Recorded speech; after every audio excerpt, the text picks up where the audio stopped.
मुझे लगता है कि उसका फोकस ये है कि वो दूसरे कंटेस्टेंट्स के पास जाकर, स्पेशली अभी वाइल्ड कार्ड्स आए हैं उनके पास भी जाकर अपने ग्रुप का ही फाउंडेशन स्ट्रॉन्ग बना रहा है। जो मेरे ख्याल से अविनाश को बीच में ऐसा लगता है कि हम लोग सिर्फ इधर ही रहता है एंड ये हर जगह जाता है। मेरी बहन के बहुत मेल फ्रेंड्स इधर भी हैं रियल लाइफ में एंड घर में भी अविनाश है।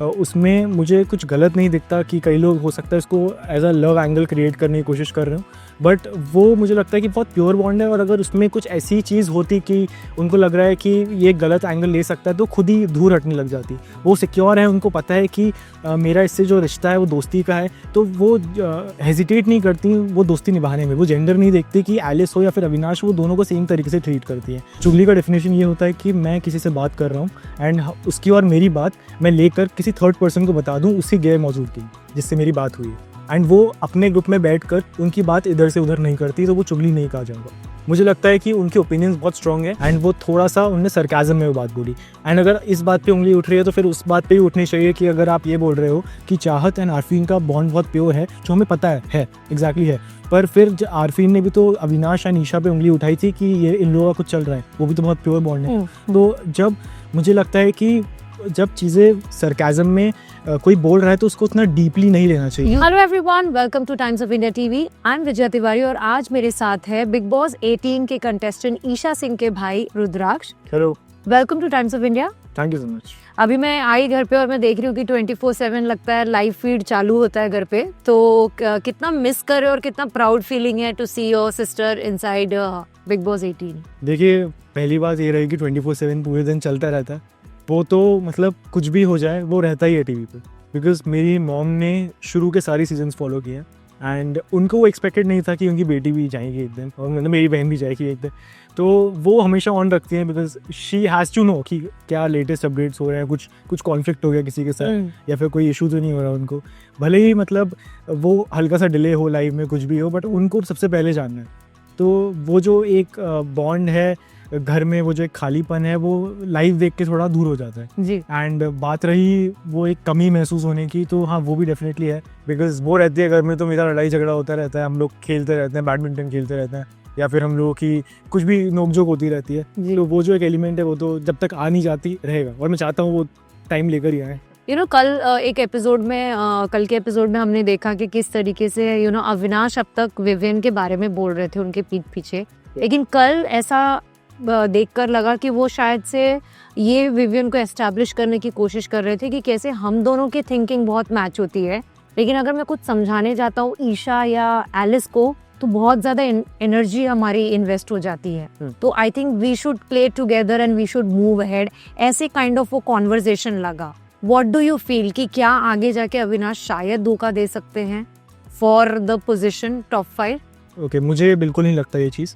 पहले बात करते हैं जब अविनाश ने विवियन के पीठ पीछे उनके बारे में बात रखी अपनी एलिस एंड ईशा के सामने, तो मुझे लगता है कि सबका अपना अपना ओपिनियन होता है और सबका अपना खेलने का एक ढंग होता है एंड विवियन का खेलने का ढंग ये है कि वो अपने ग्रुप को प्रायोरिटी पे रखता है, बट वो बाकी ग्रुप्स में भी जाकर बात करता है, अपने रिलेशंस बनाता है एंड मुझे लगता है कि उसका फोकस ये है कि वो दूसरे कंटेस्टेंट्स के पास जाकर, स्पेशली अभी वाइल्ड कार्ड्स आए हैं उनके पास भी जाकर अपने ग्रुप का ही फाउंडेशन स्ट्रॉन्ग बना रहा है। जो मेरे ख्याल से अविनाश को बीच में ऐसा लगता है कि हम लोग सिर्फ इधर ही रहता है एंड ये हर जगह जाता है, तो may be he is not that loyal. हो सकता है मन में डाउट,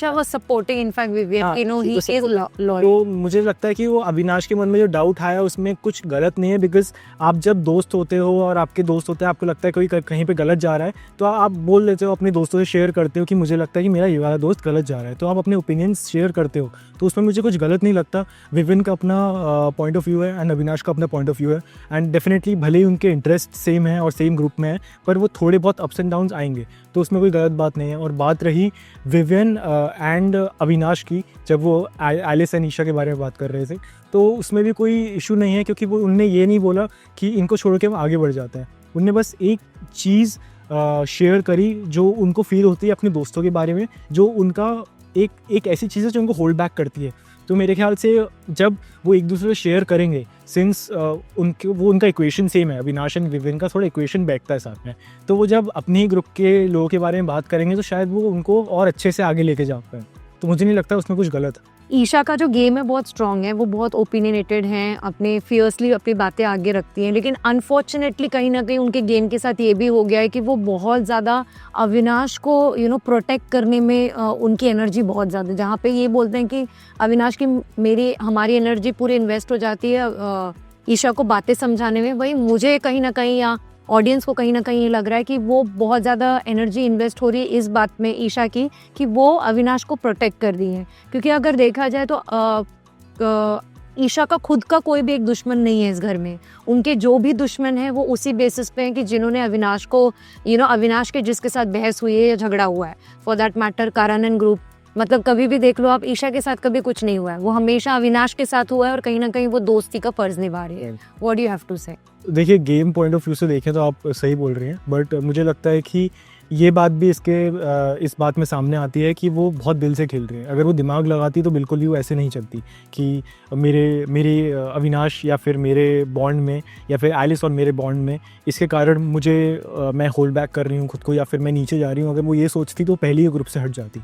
मुझे लगता है कि वो अपना पूरा दिल यूज़ कर रही हैं और उनको फ़र्क नहीं पड़ रहा कि वो बाहर कैसे जा रही हैं या फिर वो गेम में कैसे जा रही है, एज लॉन्ग एज वो अपनी बातों में सच्ची बैठ रही हैं और अपने रिलेशन में सच्ची बैठ रही हैं। बात रही कि अविनाश की वजह से वो होल्ड बैक कर रही हैं या फिर उनको प्रोटेक्ट करके चल रही हैं, तो मुझे लगता है कि उनको वो करना भी चाहिए, क्योंकि दोस्त होते ही इसलिए हैं कि आप अगर कोई गलत जा रहा है या फिर आपके दोस्त के अगेंस्ट कोई खड़ा हो रहा है, आपको पता है आपका दोस्त सही जा रहा है तो आप उसके लिए खड़े हो।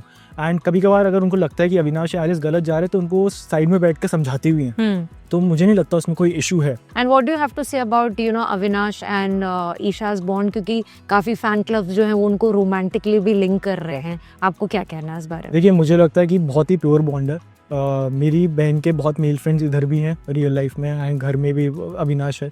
उसमें मुझे कुछ गलत नहीं दिखता कि कई लोग हो सकता है इसको as a love angle create करने की कोशिश कर रहे हो, बट वो मुझे लगता है कि बहुत प्योर बॉन्ड है। और अगर उसमें कुछ ऐसी चीज़ होती कि उनको लग रहा है कि ये गलत एंगल ले सकता है तो खुद ही दूर हटने लग जाती। वो सिक्योर है, उनको पता है कि मेरा इससे जो रिश्ता है वो दोस्ती का है, तो वो हेजिटेट नहीं करती वो दोस्ती निभाने में। वो जेंडर नहीं देखती कि एलिस हो या फिर अविनाश, वो दोनों को सेम तरीके से ट्रीट करती है। तो मुझे नहीं लगता उसमें कुछ गलत है। और बात रही लोग उनको साथ में शिप कर रहे हैं, दैट इज़ वेरी नॉर्मल, क्योंकि कोई भी शो हो, चाहे उनके कोई पास शो हो सकता है उसमें भी लोग साथ में शिप करते हैं, जब को-स्टार्स के साथ शिप करते हैं, जब एक अपोजिट जेंडर्स के वो आते हैं, एक्टर्स आते हैं स्क्रीन पर, तो वो दैट इज़ वेरी नॉर्मल कि लोग उसको ऐसे परसीव करें। Right, true. जिस तरीके से गेम चल रहा है और कंपटीशन इतना स्ट्रांग है, एक चीज़ और उभर के आ रही है सोशल मीडिया पे भी, और बहुत ऑडियंस का भी बहुत जेनरिक एक राय है कि बहुत ज़्यादा बैक बिचिंग हो रही है, बहुत ज़्यादा, और कोई और वो करता हुआ दिख नहीं रहा है, वो एलिस और ईशा करते हुए दिख रही हैं, और बहुत ज़्यादा शुरुआत हमेशा ईशा से होती है, and that is the reason that they have been given a tag of चुगली गैंग, और अभी देखा है आपने, वाइल्ड कार्ड ने भी गलती से वो स्लिप कर दिया है कि हाँ चुगली गैंग कर रहा होगा वो। सो आपको लगता है वो थोड़ा ईशा को या तो कहीं से हिंट मिलना चाहिए या कुछ वो ईशा को कम करना चाहिए, बिकॉज हर किसी के बारे में गॉसिप, हर किसी के पर्सनल लाइफ के ऊपर कमेंट करना, कल भी हर किसी के कैरेक्टर के ऊपर करना, क्या कहना है आपका? मुझे लगता है कि पहली बात तो मैं ये एड्रेस करना चाहूँगा, वो जो चुगली वाला टैग है वो एक बहुत ही फॉल्स नैरेटिव सेट करता है। बिकॉज चुगली का डेफिनेशन ये होता है कि मैं किसी से बात कर रहा हूँ एंड उसकी और मेरी बात मैं लेकर किसी थर्ड पर्सन को बता दूँ उसकी गैर मौजूदगी जिससे मेरी बात हुई है, एंड वो अपने ग्रुप में बैठकर उनकी बात इधर से उधर नहीं करती, तो वो चुगली नहीं कहा जाएगा। मुझे लगता है कि उनके ओपिनियंस बहुत स्ट्रॉन्ग है, और जब वो ओपिनियन फिर मुंह पे क्यों नहीं दे रही? हाँ, यही सच्ची राय है। जी मैं बताता हूँ कि जैसे वो उस घर में बैठी हुई है ना, एंड सबके अपने अपने ऑटोमेटिकली ग्रुप्स बन जाते हैं, उनका भी एक ग्रुप है, तो उस घर में ओपिनियन सबके होते हैं। और मेरे ख्याल से अगर ओपिनियन देना ही गुनाह है तो फिर उस घर में सब गुनहगार है, बट उनको दिखाया ज़्यादा जाता है। और बात रही कि मुंह पे क्यों नहीं बोलते या फिर आप इतने ज़्यादा आपके ओपिनियंस क्यों हैं कंपेयर टू अदर्स, तो वो गेम ही ऐसा है कि आप बाहर की बातें कर नहीं सकते। अब वो उस घर में ये बात तो करेंगी नहीं कि मेरे पड़ोसी ने बाहर मेरे को इस दिन पे इतनी शक्कर दी थी किलोग्राम, या फिर मेरे घर का इंटीरियर ऐसा है, या फिर बिग बॉस का वो देखो कि बिग बॉस की आवाज़ कितनी भारी, ऐसी बातें करेंगी नहीं। That is not professional also, क्योंकि उस गेम का पूरा मोटिव ही ये है कि आप लोगों को एनालाइज़ करो, उनकी स्ट्रैटेजीज़ एनालाइज़ करो और अपनी स्ट्रैटेजीज़ बनाकर आप आगे आओ। आप कैसे करोगे? वो ओपिनियंस देखे करोगे। एंड वो सेम चीज़ करती है, वो ओपिनियंस देती है, लोगों को एनालाइज करती है, उनकी स्ट्रैटेजीज एनालाइज करती हैं, बट वो जब बार बार स्क्रीन पे दिखता है तो लोग उसको गलत वे में इंटरप्रेट करते हैं। But don't you think comment करना जो सारा ने किया, वो उस पे मैं आऊँगी, जो सारा ने किया ईशा के साथ और एलिस के साथ और अविनाश के साथ, वो बहुत ही बिलो द बेल्ट था। बट वो सेम चीज़ ईशा ने भी की जब वो एक पति पत्नी सोफा पे बैठे हैं और चाहत का तो कोई इंटेंशन भी नहीं था। आरफीन चाहत को अपनी यंगर सिस्टर की तरह ट्रीट करते हैं, उन्होंने बाहर भी इंटरव्यू में बोला है और हमने भी देखा बहुत प्योर बॉन्ड था। She always went to Arfeen for guidance and support. लेकिन फिर बैठकर बोलना कि वो देखो रोमांटिक सीन चालू है, डू यू थिंक ये सब स्टेटमेंट्स बीइंग अ गर्ल उनको नहीं पास करने चाहिए? देखिए, एंड जब एलिस बोलती हैं कि मैं तो चाहती हूँ, I want to kill Karanveer, ये सब बहुत स्ट्रॉन्ग और बहुत ही गलत स्टेटमेंट्स हैं। कल भी दिग्विजय के लिए बोलना कि चीज़ी लाइन मारता है, ये सब चीज़ें ऐसी हैं जो आप किसी के कैरेक्टर के ऊपर बोल रही हैं, एंड बहुत इसीलिए शायद वो ट्रोल भी हो रही हैं। देखिए, मैं अपनी बहन को जानता हूँ, तो मुझे पता है कि जब उन्होंने रोमांटिक एंगल वाली बात करी तो उनका इंटेंशन वो नहीं था, एंड वो थोड़ा सा उन्होंने सरकाज़म में वो बात बोली। एंड अगर इस बात पे उंगली उठ रही है तो फिर उस बात पे ही उठनी चाहिए कि अगर आप ये बोल रहे हो कि चाहत एंड आरफीन का बॉन्ड बहुत प्योर है, जो हमें पता है एग्जैक्टली है, पर फिर आरफीन ने भी तो अविनाश एंड ईशा पे उंगली उठाई थी कि ये इन लोगों का कुछ चल रहा है, वो भी तो बहुत प्योर बॉन्ड है। तो जब मुझे लगता है कि जब चीज़ें सरकाज़म में कोई बोल रहा है तो उसको उतना डीपली नहीं लेना चाहिए। You think that was sarcasm? Yeah, that was sarcasm. But the people who are watching the show don't feel that. Yes, I know, क्योंकि सबके अपने अपने ओपिनियंस होते हैं। और क्या होता है ना, एक बार बोल के हो जाता तो ठीक है, उसके बाद विवियन आए, विवियन को भी बताया गया कि देखो क्या, अरे आपने तो मिस कर दिया, अभी तो एक रोमांटिक सीन चालू था। फिर अविनाश को भी इस टॉपिक में इंक्लूड करना, अविनाश भी अपनी विशेष टिप्पणी दे रहे हैं, और फिर चाहत के बारे में बहुत गलत चीज़ें एज अ गर्ल नहीं बोलनी चाहिए कि इसका तो बस चलेगा तो ये यहीं, वो अविनाश ने डायलॉग मारा था कि इसका बस चलेगा तो ये यहीं खोल के बैठ जाएगी, इन टर्म्स ऑफ जो टॉयलेट के ऊपर उनके जो हाइजीन के ऊपर बातें उठती हैं। तो आपको नहीं लगता कि वहाँ पर ईशा को एक स्टैंड लेना चाहिए कि नहीं, ये सब बातें नहीं होनी चाहिए? देखिए, बात रही पहली बात तो कि लोग उसको सरकाज़म में नहीं ले रहे, मैं उस चीज़ को मानता हूँ। अगर मैं उधर पे होता तो मैं अपनी बहन को रोकता भी अगर ये मेरे को गलत लगता। पर मैं ये बोलना चाहता हूँ कि जब आप साथ में अपने दोस्तों के बैठे होते हो और आपको लगता है कि आप एक ही घर में रह रहे हो, आप बातें कर रहे हो एक दूसरे के बारे में, चाहत से उनकी उतनी नहीं बनती, पूरे ग्रुप की ही नहीं बनती, एंड जब उन्होंने देखा कि वो इस पोज में है तो उन्होंने बस एक ऐसा नॉर्मल सा सरकास्टिक कमेंट पास किया जो हो सकता है थोड़ा गलत इंटरप्रेट हुआ हो, क्योंकि आप उधर पे कोई फॉर्म ऑफ एंटरटेनमेंट है नहीं, उन्हें मस्ती मस्ती में बोल दिया, अब पर वो गलत बाहर गया। That is something which I agree to, है ना। तो वो सारी चीज़ें होती हैं। अब बात रहे कि अविनाश को भी बताया, फिर विवियन को भी बताया, वो सब एक ग्रुप के हैं, तो उन लोगों ने एक दूसरे से वो बात शेयर करी, मैं वो चीज़ समझता हूँ। पर होता क्या है ना कि कई बार ये दैट इज़ वेरी ह्यूमन कि आप प्री कंसीव नोशंस बना लेते हो लोगों को लेके जब वो कोई भी एक्टिविटी कर रहे होते हैं। जैसे आरफीन ने अविनाश और ईशा के लिए बनाई, करण ने अविनाश और ईशा के लिए बनाई, एनालिस के लिए बनाई कि they are in love with each other. हमको पता है और मेरी बहन ने भी क्लैरिफाई किया कि ऐसा नहीं है। सब लोग अपने अपने वे में प्री कंसीव नोशंस बनाते हैं, किसी को नहीं पता होता कि एक्चुअल में लोगों के दिमाग में क्या चल रहा है। तो उनने वैसे ही अपना एक स्टेटमेंट रखा बाहर, और हो सकता है वो गलत आया हो, पर मेरे ख्याल से वो सरकास्टिक कमेंट था। बात रही दिग्विजय की, जो आपने बोला चीज़ी लाइन्स वाली, उसमें भी कुछ गलत नहीं था। अगर उसने कोई लाइन पास करी एंड उसको वो चीज़ी लगी, चीज़ी एज इन वेरी क्लीशे और क्रिंज जो 9th या 10th स्टैंडर्ड के बच्चे करते हैं, तो उन्होंने बस उसको एक लाइट रिमार्क दिया, तो उसमें भी मेरे को लगता है कुछ गलत नहीं था।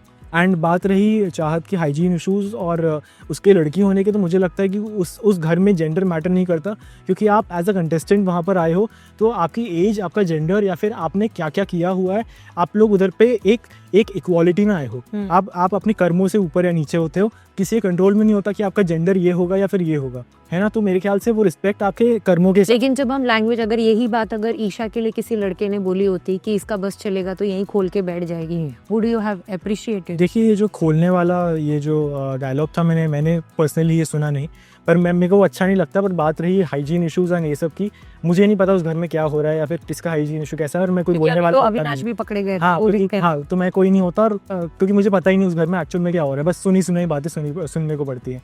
तो ये वाली जो बात है कि वो लड़की है, वो तो साइड में रख, बट यस, हाइजीन इश्यूज़ को अपन थोड़ा और लाइटली रख सकते हैं, पर अगर वो चीज़ रिपीट हो रही है तो मुझे नहीं लगता उसमें कुछ गलत है उसको एड्रेस करना। अभी जिस तरीके से शो आगे धीरे धीरे बढ़ रहा है, who do you think in the top 6 top 6 I feel काफ़ी लोगों में वो कैपेबिलिटी है, बट सबसे पहले मैं अपनी बहन को ही रखूँगा बिकॉज बहुत अच्छा जा रही है वो। और सेकेंड ऑफ ऑल विवियन, मैं तो पहले चाहूँगा कि पूरा जो ग्रुप है वही चले जाए, बट मैं एज अ व्यूअर देखूँ तो मुझे विवियन लगता है। फिर उसके बाद Avinash of course, then Rajat, then Karanveer and Chahat. And I also feel कि if Choom tries, she can also be there. There, right. Thank you so much. It was pleasure talking to you, and hopefully कि ऐसे strongly अपने opinions आगे भी रखती रहेंगी ईशा, और थोड़ा दिमाग ज़्यादा हावी हो जाए उनके गेम पे और वो और strongly आगे बढ़े. Thank you so much. Thank you so much. It was nice talking to you. Same here. Thank you.